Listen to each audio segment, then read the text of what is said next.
All right, so we've got an intriguing one on Saturday morning at 10 a.m. Mountain Time, which is absolutely criminal, by the way. The Texas Tech Red Raiders are traveling to Salt Lake City, Rice-Eccles Stadium, to take on the Utah Utes. I've heard some people refer to this game as underrated.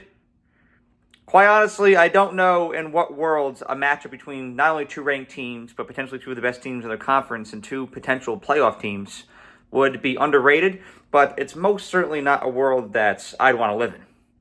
Now, I'm going to be transparent here before I delve into this prediction.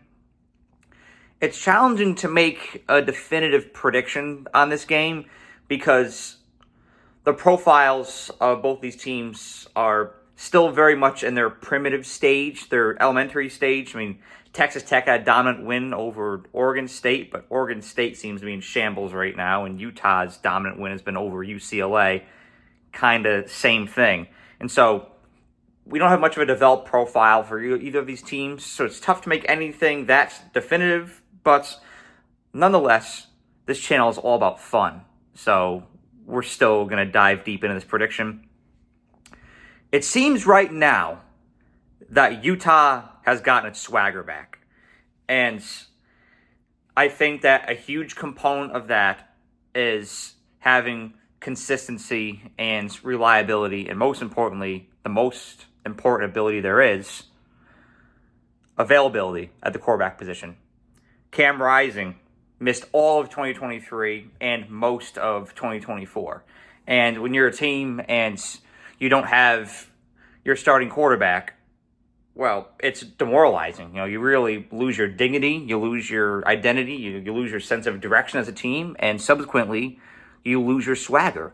So I thought that Utah had lost its Utah these past couple of years, and they've always been the hallmark of consistency, and I had high hopes for Utah last year, 2024. But once Cam Rising got hurt and started bouncing on and off that injured list, everything just fell apart for the Utes, and we saw teams that didn't expect to rise in the Big 12 rise. Well, Devin Dampier, the New Mexico transfer, he's looked sharp so far. He's been protecting the football very well, but he's been producing on top of that. 7 touchdowns, 0 interceptions. He's looked fantastic so far. Utah's rushing game is really strong as well. They're 7th in the nation with almost 300 rushing yards per game. So they've been dominant on the ground. Devin Dampier and running back Wayshawn Parker have been a huge component when it comes to that. Utah also has their identity back. They've got their mojo back on defense as well, something that they've been known for under Kyle Whittingham. They're 6th in the nation sack percentage, which comes out to 11.76%. So that physical identity's returned. Utah feels like Utah again, and I'm here for it because I love the Utes, love Salt Lake City. Texas Tech, they're what I like to call the growth stock of college football. Everybody's kind of seeing their curve go up, and we're in the early stages of their growth. So all the smart investors out there, they're putting all of their money into that Texas Tech stock before it skyrockets, before it's too late. And I'd hear that ideology as well. I think that Texas Tech is going to absolutely skyrocket this year. They made headlines in the offseason for their hefty and NIL investments in their roster, and so far, it's paying dividends. I mean, Texas Tech is 1st in the nation right now in points per game, 58. They're 2nd in the nation in total yards per game, over 600 yards per game. You have to consider who they've played, but that's still outstanding, as Texas Tech has had slow starts these past 2 years. In 2023, they opened the season losing to Wyoming, and they opened the season last year in an absolute shootout with Abilene Christian. So they've been down this year. It feels different, but this is the first real test of Texas Tech's fortitude and what they're made of. And it's a huge spot, because I had a similar conversation last week when it came to Texas A&M. Mike Elko and his staff, they need that signature win to hang their hat on. They kind of had it with LSU last year, but Texas Tech doesn't even have that LSU game. They're still searching. This staff is still searching for their signature win.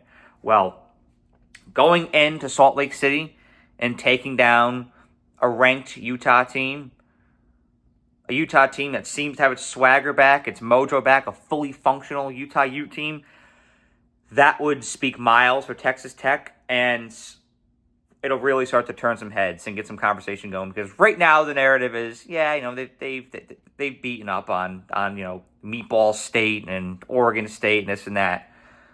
But are they for real? And here in the state of Texas, here in Fort Worth, that's the narrative. It's there's all this hype around Texas Tech every year. But when it comes time to prove it, they don't deliver. Well, now it's the time for the Red Raiders to deliver. Baron Morton picked up where he left off last year. He's got almost 1,000 passing yards already. He's got over a 70% completion percentage, and Coy Eakin has looked great at wide receiver as well. Those of y'all that have been watching the channel loyally these past several years, I can't even say several years, it's only been a year and a half, but, I digress. Get to know me as a person, you know that when it comes to my personal history of picks, I like to select those that I trust, those that have a proven track record of success, those that have an identity that would align with this very Utah Ute football team. And conventional wisdom would suggest that Utah would win this spot. You've got a team that's the hallmark of consistency. You don't have to advertise Utah. You know who they are. You know what you're getting. There's never any guesses. Going up against a team like Texas Tech, who always gets hyped up, who always has yay high expectations. You always hear every year, Joey Gregoire, he's building a culture here. It's going to take off. Kind of like Miami. And then it fails to take off. Well, conventional wisdom would suggest that Utah would win a game like that. A team that's building against a team that's established, a team that you know what you're getting, a team you know what to expect. But I'm going to go against my own grain here. I'm going to go against my own ideology, my own identity. Utah is usually great in these big games like this. Kyle Whittingham usually has his teams very prepared, and I'm sure that he will for Saturday.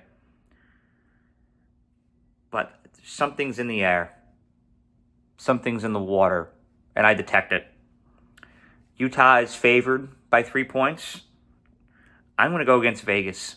I have a gut feeling that this game is going to be the Red Raiders coming out party. Give me Texas Tech 35-31 in an absolute thriller of a game to kick yet another great Saturday of football off again. Let me know what y'all think about this pick in the comment section below. Thank you all for watching. Have a great day.